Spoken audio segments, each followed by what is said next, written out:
مسلمان کی عیادت کرنے والوں سنو، رسول اللہ صلی اللہ علیہ وسلم نے فرمایا، جو شخص اچھی طرح وضو کرے ثواب کی نیت سے اپنے مسلمان بھائی کی عیادت کرتا ہے تو اسے 60 سال کی مسافت کے برابر جہنم سے دور کیا جاتا ہے۔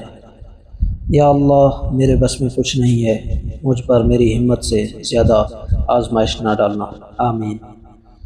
رسول اللہ صلی اللہ علیہ وسلم نے ارشاد فرمایا، اللہ پاک نیک مسلمان کی وجہ سے اس کے پڑوس کے 100 گھروں سے مصیبت دور فرما دیتا ہے۔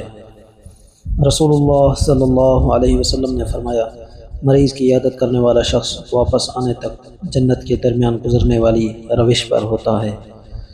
مشکلیں حل ہو جایا کرتی ہیں، راستے بھی نکل آتے ہیں، بس انسان کو یہ یقین، اعتماد اور بھروسہ ہونا چاہیے کہ اللہ ہمارے ساتھ ہے۔ اللہ تعالیٰ فرماتا ہے، تیرے آنسو زمین پر گرنے سے پہلے میں عرش پر تیرے حق میں فیصلے بدل دیتا ہوں، اور جلد ہی تمہارے لیے اللہ ایسا معجزہ بھیجے گا جس کی نہ کوئی حد ہوگی نہ کوئی اختتام۔ سورۃ مریم میں سب سے اداس کن سبق یہ ہے کہ بعض اوقات آپ کو آزمائشوں کا سامنا کرنا پڑتا ہے جہاں آپ چاہتے ہیں کہ آپ کا مزید وجود نہ رہے۔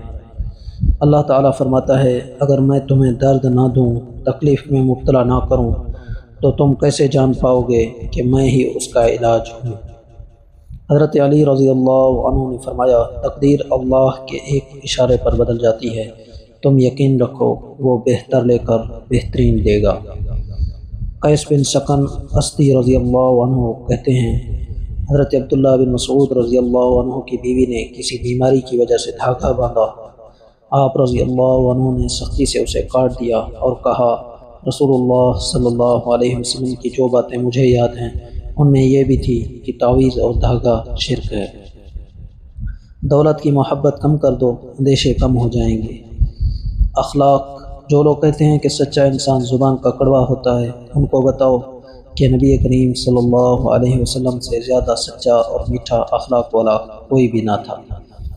ایک لمحہ فکریہ، کسی کی عزت اچھالنے سے پہلے یاد رکھو، اللہ سب دیکھتا ہے۔ کسی کی بیٹی پر الزام یا تہمت نہ لگاؤ، وقت ایک جیسا نہیں رہتا، آج جو کرو گے کل وہی تمہارے سامنے آئے گا، پردہ پوشی کرو، رسوائی نہیں۔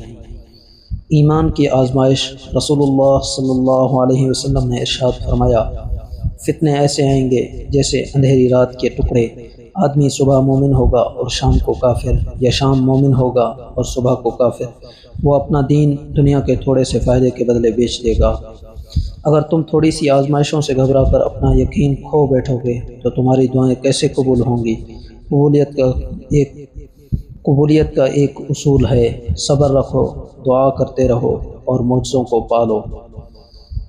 فجر اور تہجد خاموش نمازیں ہیں، ان میں بہائے گئے آنسو کی پکار صرف اللہ دیکھتا ہے اور سنتا ہے، تبھی تو ان کو ادا کرنے کے بعد انسان کا دل سکون سے بھر جاتا ہے۔